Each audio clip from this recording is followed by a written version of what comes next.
pessoal, tudo certinho, tudo em paz?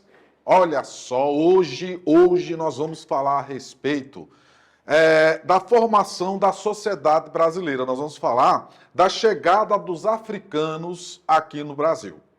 Antes de eu falar deles, eu gostaria aqui que primeiro você entendesse uma coisa. O quê?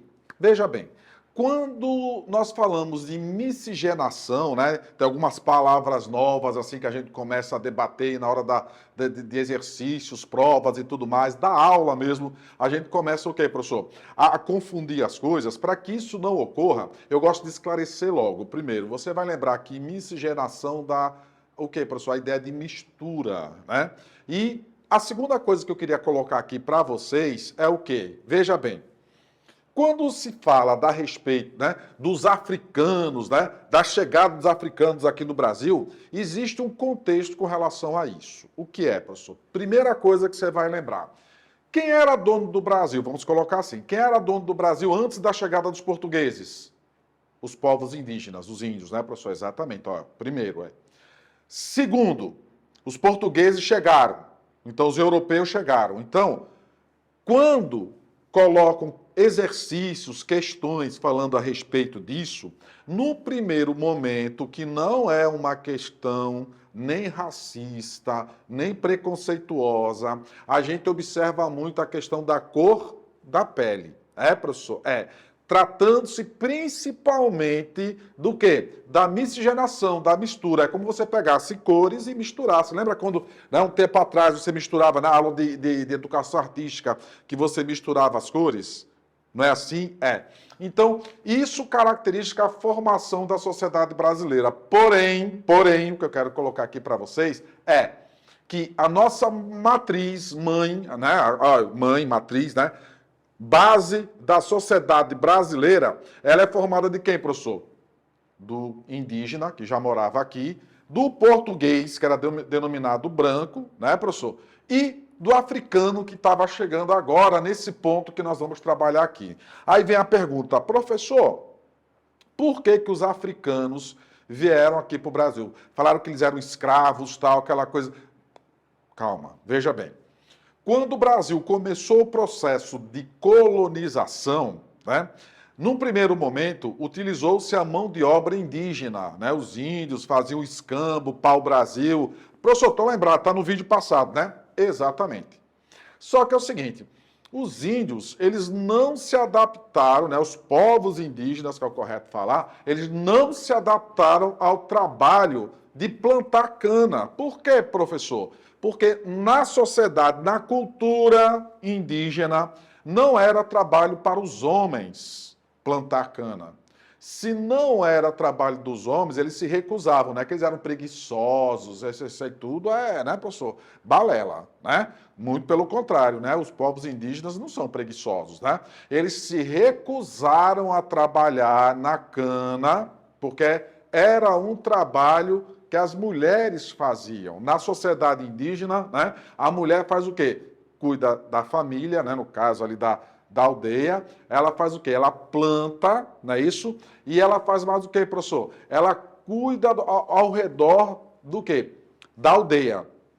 Os homens caçam, pescam, e eles fazem a defesa do território. Então, culturalmente, olha só, culturalmente, o índio tinha o quê, professor? Uma função, os indígenas tinham uma função, né? Então, eles se recusavam a plantar cana. E aí, o que acontece? Aí os portugueses ficaram preocupados, porque os indígenas começaram a fugir, né, professor, para as florestas e tal. Aí, os portugueses aqui, ó. E agora? Quem é que vai plantar cana?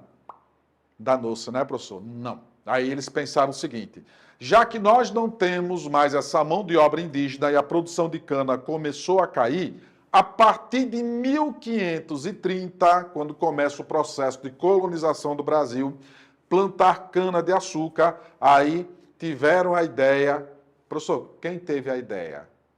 Quem tiveram a ideia, né? Os jesuítas, eles tiveram uma ideia de trocar a mão de obra, da mão de obra o quê? Indígena para a mão de obra africana.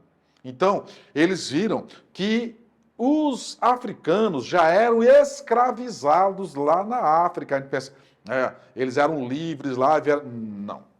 Eles já eram escravizados lá, né? E aí eram transportados, já vendidos aqui e eram revendidos aqui no Brasil.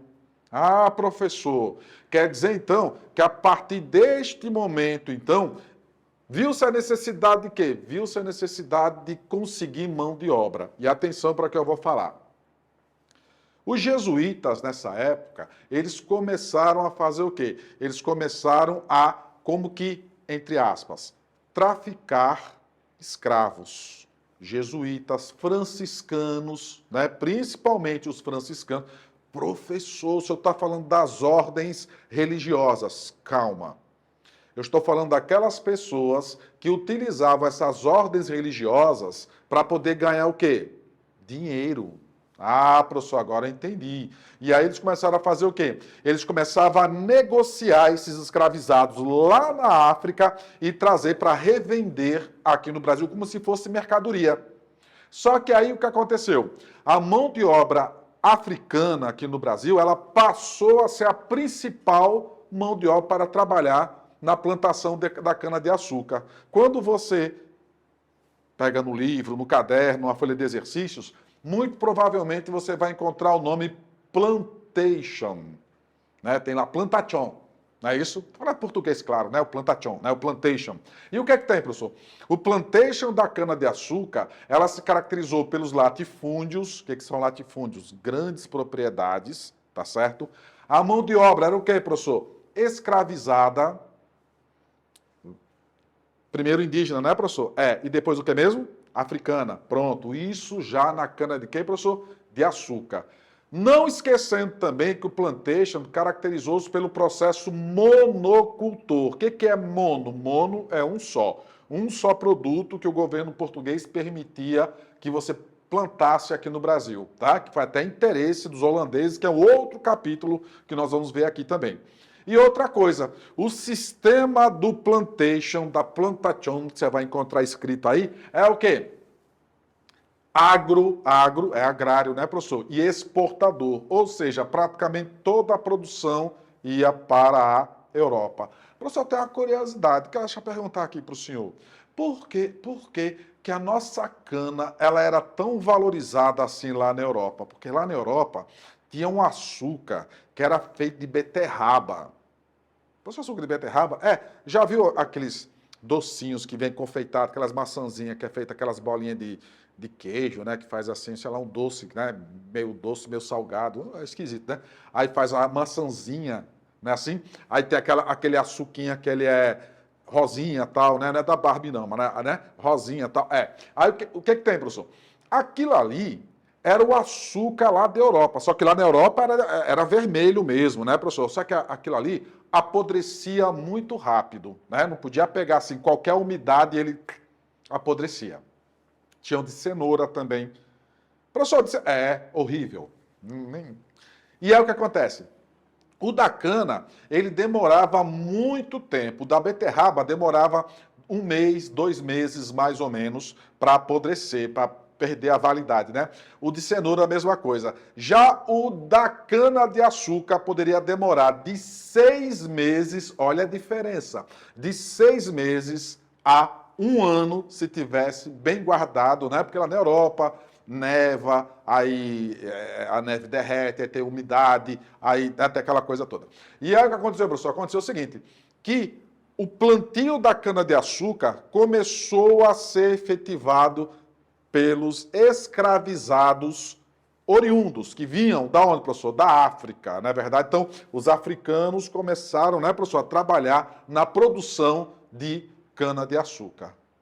Trabalhavam muito, professor, muito, normalmente das 6 da manhã até as 6 da tarde, trabalhavam direto, aquela coisa toda. E tem um outro detalhe, assim, que é o seguinte, além deles produzirem cana-de-açúcar, esses mesmos escravizados, esses, né, professor, que vêm da África e tal, começaram a se misturar com os índios primeiro, né? Aí tinha assim, né, aquele cara bonitão que veio da África, tal, via aquela índia bonita, pronto, casavam, uma espécie de um casamento, né? E ali, lógico, nasciam filhos. Mistura, né, professor? Exatamente. Mas isso não aconteceu somente com os índios, não, né? Isso ocorreu também o branco. O branco começou a ter o quê, professor? A ter relações assim com índios e africanos. E aí começou aquela coisa da mistura, a miscigenação. Então, foi durante o período do plantio da cana-de-açúcar que começou o processo de miscigenação racial aqui no Brasil. Miscigenação, mistura racial, de raças, né, professor? Isso, então a cana-de-açúcar foi o fator. E foi a partir desse momento que ocorreu o quê, professor? A formação do povo brasileiro. O indígena com o português, com o branco português e com o africano, né, professor? Escravizado, na verdade, é. Vamos ver mais algumas coisinhas do que eu já falei aqui, fazer uma rápida revisão? Bora, vem aqui comigo. Como vocês estão vendo aqui, ó, a escravidão no Brasil iniciou-se em meados de 1530, ou seja, no início do período colonial, né? Quando os portugueses começaram a implantar de maneira efetiva as medidas de colonização da América Portuguesa. O processo de escravização começou para atender às demandas portuguesas por mão de obra para trabalhar na lavoura e, posteriormente, aonde, professor, na mineração também, né, professor? Como eu já disse aqui a vocês, a primeira mão de obra utilizada no Brasil foi a indígena, sendo substituída pela africana por gerar altos lucros para a coroa portuguesa. Ou seja, o comércio de escravizados dava muito dinheiro, né, professor? Exatamente. E o processo de miscigenação, da mistura no Brasil, ocorreu após a experiência com os indígenas não ter surtido efeito na economia da cana-de-açúcar. Como nós já debatemos aqui, então, quando ocorreu o que, professor? Essa questão da miscigenação, da mistura, né, das raças aqui no Brasil, aí forma-se a sociedade brasileira. Não poderia acontecer em outro momento. Ela ocorreu quando, professor? No início do processo de colonização, quando iniciou-se o quê? O plantation da cana-de-açúcar. Tá certo assim? E aí começa a se desenvolver todo o processo econômico do Brasil. Então, o professor Alberto Garcia vai deixar um abração para vocês, porque agora nós temos uma riqueza, além da, né, duas riquezas, a riqueza social, a formação da nossa sociedade, e a outra riqueza que era a cana de quê? A cana de açúcar. E isso vai ser de interesse de outros estrangeiros, né, professor? Exatamente. Quando é que eu vou ver isso? No nosso próximo encontro. Quer saber mais um pouquinho? Próximo bloco, vou falar desses estrangeiros. Um abraço, tchau!